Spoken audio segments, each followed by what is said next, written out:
Unha trintena de fachas iluminou o ceo nocturno e moi nubrado de Taboada dende o Castro de Castelo. A queima das fachas é unha festa bimilenaria herdada dos celtas que non desapareceu co paso dos séculos. O deputado de Formación, Miguel Fernández, participou xunto ao alcalde de Taboada, Roi Rigueira, no festexo que se ven celebrando na noite do 7 e 8 de setembro para abrir as patronais da parroquia de Castelo na honra de Santa María.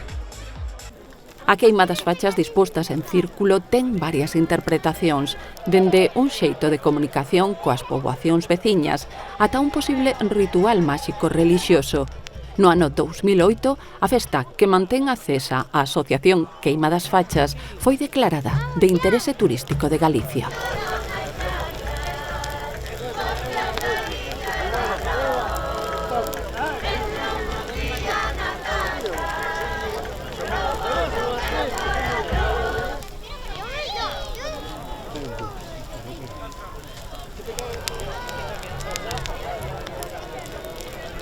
Pero no.